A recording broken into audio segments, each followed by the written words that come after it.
Welcome back, everyone. This is J.R. Flatter, and this is the Secrets of Leadership Coaching. Our distinguished guest for this episode is Ms. Barbara Gustafson. And Barbara, I'll let you introduce yourself. You'll do a much better job than I ever could. Thank you. I'm excited to be here, and I've been a coach for about 8.5 years now. It's hard to believe the time has definitely flown. Well, I should say some of it's flown, some of it's been a little slow. Like last year, it felt like a snail pace. Yeah. But when I started the leadership journey, I really didn't know what to expect. I had not planned into going into it. I was a government contract, did the crazy commute like a lot of people do into DC, but I was at a time in my life where I was looking for something different, and I thought, why not? I'll just look at the skills that I have had and see if I can put them to use in a different way. And so when I started, it was exciting but different. It was one of those, like you've seen those visuals, like what you think success is and then what success really is. And so it's like a lot of swirlies in the middle, but it's been a fun journey. And what I found is, for me, because it's not a straight line, I don't look at leadership the same way. Like for leadership, often we look at it as positional, what position you're in, what strategy you're using. That's important, but I look at leadership holistically, just because we're involved in everything we do, and the human aspects, we bring that into our leadership and business. So that was something I had to discover for myself, what my leadership journey looked like. And the way I see it was I had to learn how to lead myself. And I saw myself really starting at ground zero. I had a lot to learn about people, communication, um, leadership development. There was things that I was trained to do, but as you know, JR, you can learn something, but there's a vast difference between knowing and truly understanding and then embodying something. So I had to really, at times, allow myself to mess up, which is a lot. But that's how I started to learn about my leadership style, because mine is very different than your leadership style probably is. And as a classic introvert, I had to understand that I needed to be my authentic self, that I didn't have to pretend or try to be this charismatic person, but my charisma was my passion. And until I learned that, I found it difficult to find my style. And I found myself trying to do everything like everyone else was doing and trying to be like everyone else. But I realized that can only work for so long. Mhm. So, what did that process look like? We talk about courage when we talk about leadership. So, obviously, you had the courage to step out of a paid job and step into entrepreneurship. Talk to us about that transformation you went through. Oh yeah. So that did take courage, because I'm a classic type A planner. I love to see down the road, have that plan down. So this was a huge step of courage for me. I call it boldness. That's a big part of my business. And when I look at courage and boldness, what I realize, it could be the external steps that I'm taking. It could be these big leaps, but for me, it was the internal transformation that needed to take place to really align, because we have this strategy track, but we also have a soul track, our human track, and I needed to make sure that was aligned. So for me, and I go back to a story. When I was in my teens, I was in a riding accident and I broke my back. What Mm. they didn't know was I had a mild head injury in the back of my neck, and it created this misalignment for many years. Like for years, I had this horrible ringing in my ears. I lost focus. I had to drop out of college, and there was just different areas in my life that were a struggle. And until they got me physically aligned, I wasn't able to work in these other areas of my life. And so I look at that as an internal alignment piece for me. There are times where we're misaligned and we may not even know it, but it Hmm. affects every area of our life. And I look at when it comes to the process that I went through and that I take my clients through, alignment is the very first piece because it's the lead domino. Like once that gets going, other areas are going to fall into place too. So alignment, if I look, that can be different things for different people. And for me, alignment is vision. You know, what's my internal vision, my inner eyes that I see, not just for my business, but also for my life.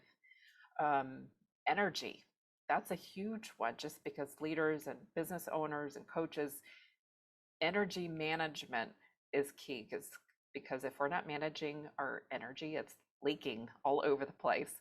And Mm, we see that often in our ideas. We have so many ideas going, but if we don't know how to manage that for ourselves, it can leave us pretty scattered. And also purpose. That's an alignment piece for me right there, just because if we're not doing something that gives us meaning, that's going to rob us of our energy. And also this concept of centeredness. There was a study done for leaders, and there was 33 attributes that they had to pick that they liked, where they felt that had the most impact on their leadership.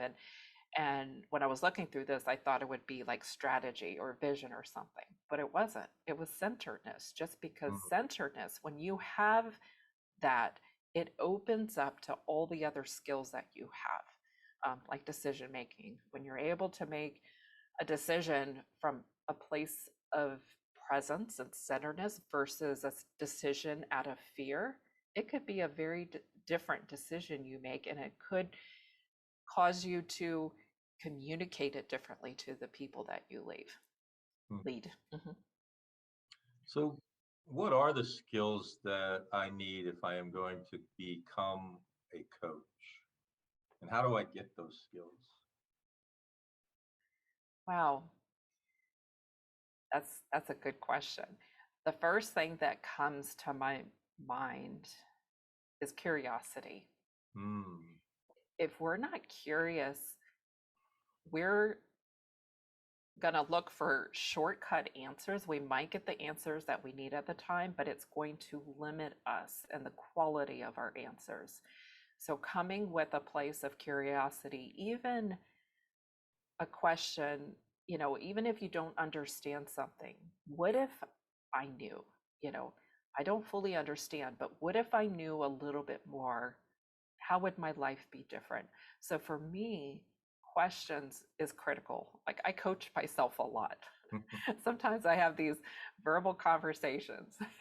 And what I realize is even if I don't come up with the answer, eventually it'll unlock. And it might be driving down the road and all of a sudden it drops in my lap. Or it could be when I'm taking a walk, which is where I get my best ideas, usually in my kayak. So curiosity to me is a skill that I needed to develop because beforehand I was leaning on other people too much. I wanted to get the answer just because it's easier. People want short answers because it takes less energy. Mhm. And when we ask questions, it does require us digging.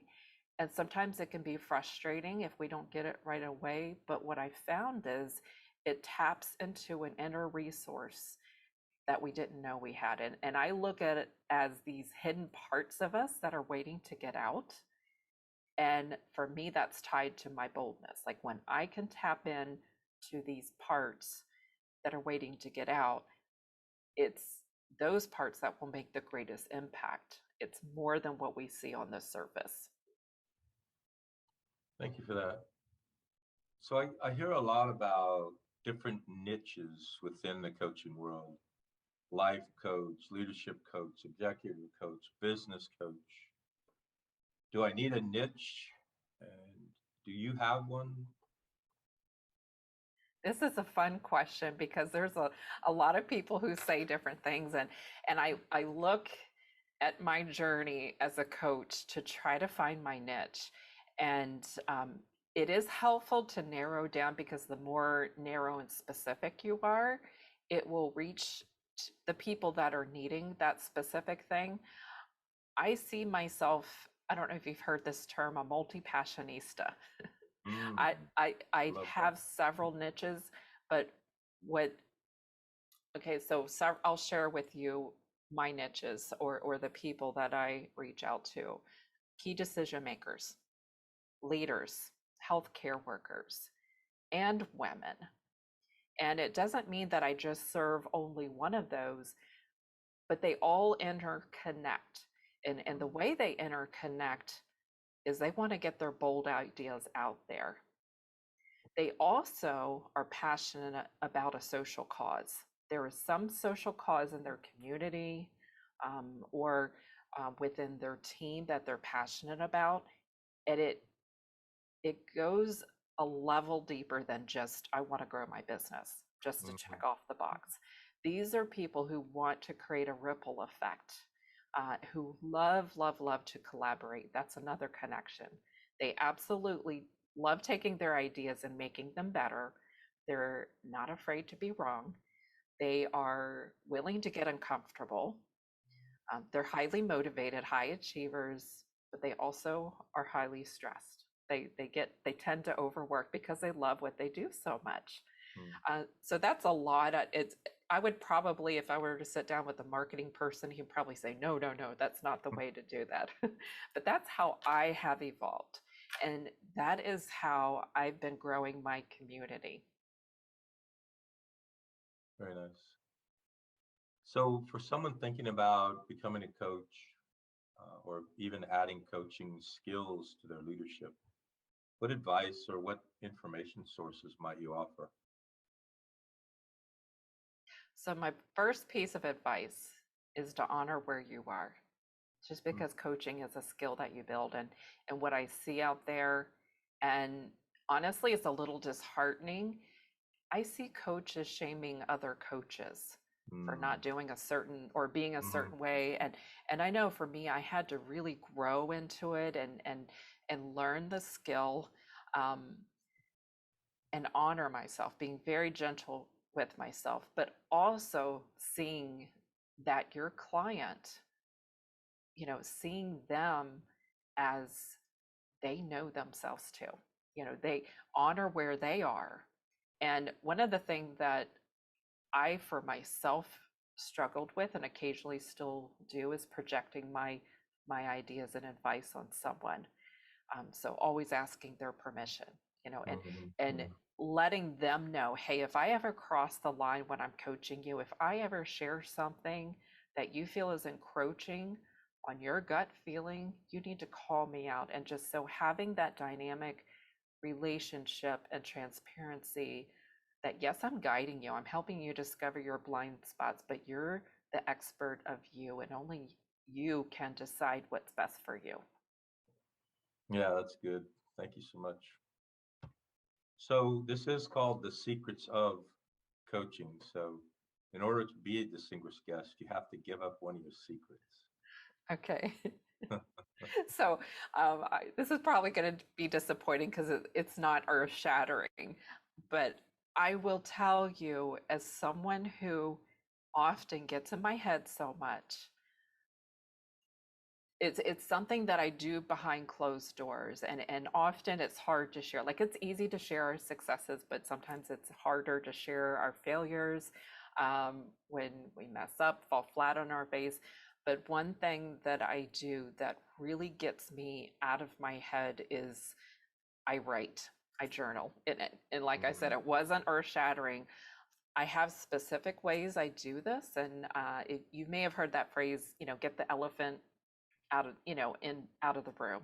When you're with mhm, the team, we need to address the elephant, and then you can clear the air and deal with it. So I need to get the elephant out of my head, between my two ears, and sometimes I'll just be hitting this wall of a resistance in my head, and I don't know why until I get the monkey chatter out on mhm, paper. mhm, And then what I can do is look at my thoughts, and typically what happens is I'll see patterns of mhm, negativity, or my brain might be stuck on a thought, and then I'll know that's the one thing I need to deal with. And so I start working through that. It could be, a negative belief, a limiting belief, but I'll create a turnaround statement for that, or I'll develop, okay, it might be something I'm worried about that I need to research or just have a plan B for. So until I actually know what my brain is locked on and circling around and address it, I'll just keep hitting this wall. So I would say that would be my secret. It's something that I do a lot that has saved me a lot of time and heartache. And it takes me a long time to learn a lesson. So sometimes I'm back, to square one. But yes. No, I love that. I love journaling. It's a big part of our methodologies too. But you just taught me something, and that is, as I journal, look at and see what the patterns might be and connect those. So thanks for that. So finally, uh, the way we find our distinguished guests, such as yourself, is they are referred to us by other distinguished